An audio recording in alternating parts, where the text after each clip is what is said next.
Nigeria's National Petroleum Corporation says it has recently identified fresh $48 billion worth of oil and gas investment opportunities within the country. The Oil and Gas Free Zones Authority also has such mandate to attract investments into the country for oil and gas and associated services. General Manager and Chief Operating Officer of the authority's Special Purpose Vehicle, Cynthia Egurudu, identifies Nigeria as an investment's springboard into the African continent. She says working with the oil and gas free zones provides opportunity at all levels. If you're looking to do business in, say, emerging economy, you want where you have high population growth, you want where there's young population, first of all because it's a large market, but also because you have a workforce that's trained. We're one of the best trained people in the world, Nigerians traditionally are. And so you want to come into a place where your workforce is skilled and trained, where you have a large market, which means they can buy your goods. You have a large bank to draw from, where capital is easy to access. So those are things. So those are reasons why we say come to Nigeria. We're open for business. So if you're an investor and you're looking at, say, your emerging markets or your next frontier markets, you then zero in on Nigeria. I've made the case for come to Nigeria. We're open for business. Now, coming into Nigeria, why do you want to get into a free zone? Okay? Now, if you're, in our case, we're the oil and gas free zones regulator. So if you're operating in the oil and gas value chain, upstream, downstream, and everything in between, and you have processing, you have import or exports, it then makes sense to become a licensee because we crash your cost of doing business. That concept of having a trade zone that is focused primarily on oil and gas activities is not very common, right? So, and we've seen it being a big success in country. The oil and gas trade zone provides a unique opportunity for the country to harness some of its internal capabilities. So you think about the fact that we're heavy in oil production. It is a decent opportunity for us to actually set up, develop our midstream and downstream sector. You have the likes of One Free Zone, and you have about 60 participants in the zone, and it's been the source of circa 60% of FDIs in country.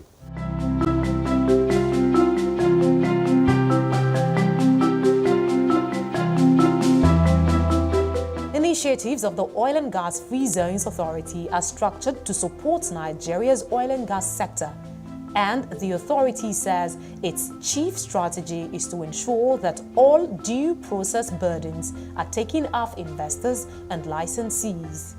So you suspend all those costs, you crash your costs, and so you can then just concentrate on just adding value to what you're doing. We have made great inroads into not just Nigeria sector, but really the global market. We're getting more inquiries. We've been in doldrums, oil and gas has been in doldrums for a few years.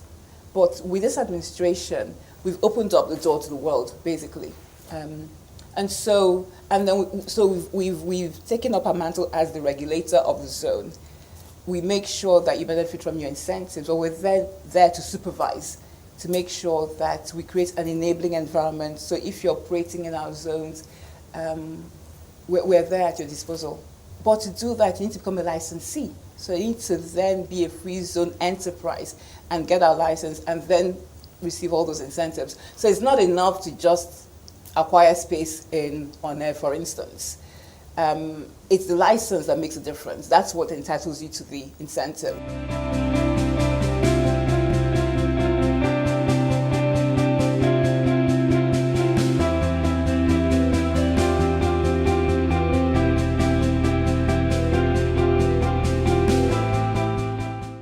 We've focused our energy on attracting investors to Ikwokiri, which is a greenfield. It's an island of River State. In fact, it's on the axis. It's 2 kilometers away from One zone as we know it. And then there's the Brass. Brass is more brownfield. Notora is brownfield. But what we've done is we partnered with PwC, PricewaterhouseCoopers, to identify and rank for us in terms of focusing our energy on free zones to market into. We don't want a scattergun approach. And so if you're going to concentrate our effort, let's determine based on global benchmarking where we should focus our energy on. PwC have come back and they've given us what we already know. Ipokiri is great, is a great prospect for development. It's already a designated free zone, so half the work has been done. It's just to then go in and develop it. We want to make it into an oil and gas city. And so we're looking for investors, developers who have the technical expertise and financial muscle to turn that into what we have envisioned it to be, which is an oil and gas city. That's a greenfield. You then have Notori, which is, again, in the on axis, which is licensed by us. It's already got some development work going in, but we're looking now to populate it with tenant investors. You can apply for a free zone license if you have on a barren land. So there's completely green land, and you can apply for the license, and obviously you would have to convince the free trade zone that you had the potential to grow, to develop the land and do et cetera, et cetera. That's what they refer to as green land, green fields. A brownfield is one like Notori, whereby we already had an industrial city, we already had a fertilizer plant, a power plant, and what have you. We already had the commercial offices and the residential, and then we subsequently applied for a license. That they call a brownfield. In other words, it's an industrial city that was already in existence. It's not brand new, and that's the fundamental difference. They would then apply to the oil and gas free trade zone for a license as an enterprise. The oil and gas free trade zone will go through their usual process, and they will grant them a license, and that license allows that company to operate within that territory.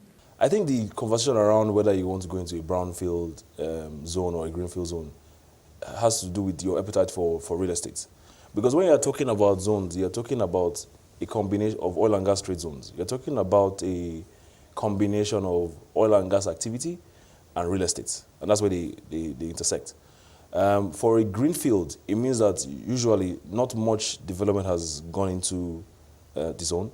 So it means if you're coming in, you're also coming in wearing the hat of a real estate developer, and you are ready to take on some of that developmental costs. With recovery of those development costs in the short to medium or on the long term, depending on what your business strategy is. But obviously with a brownfield, you're here for business. Real estate is not really your game, your thing. Somebody has already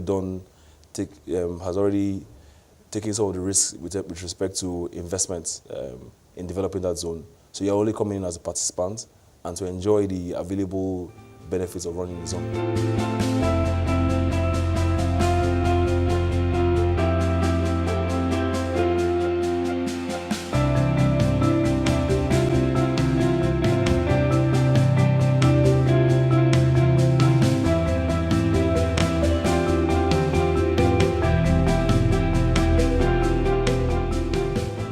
Beyond ease of doing business and opportunities to choose between green and brownfield areas, prospective investors and licensees, according to the OGFZA, have a plethora of opportunities to choose from, as well as business partnership models designed to further facilitate ease of doing business and to boost investments. For the investor, they have plenty of choice. Now, our zones are primarily in the oil and gas belt, Niger Delta, with also port proximity. So, which means if you're expecting goods inwards or exporting goods, it's easy to do business in our zone. So there's the One, which is our flagship. There's Notori, which is also in the One axis. There's the Ipokiri, which is an up-and-coming greenfield, again in the One axis. That's already 3, right? And those are designated free zones already anyway. There's a coastal port in Lagos. There's Brass in Bayelsa.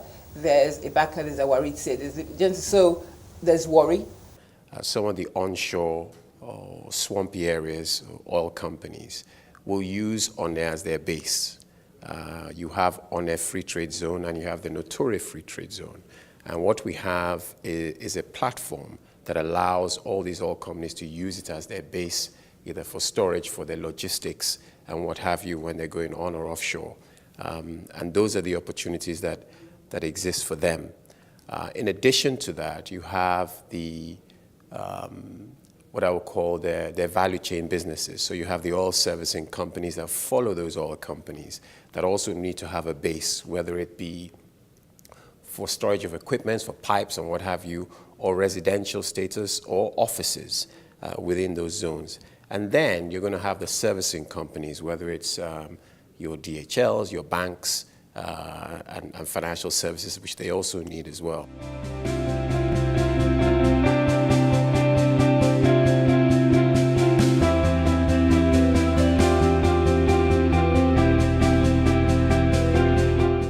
Any investor will look at the risks and look at the rewards. Now, there are different models to actually get some of these things going, right?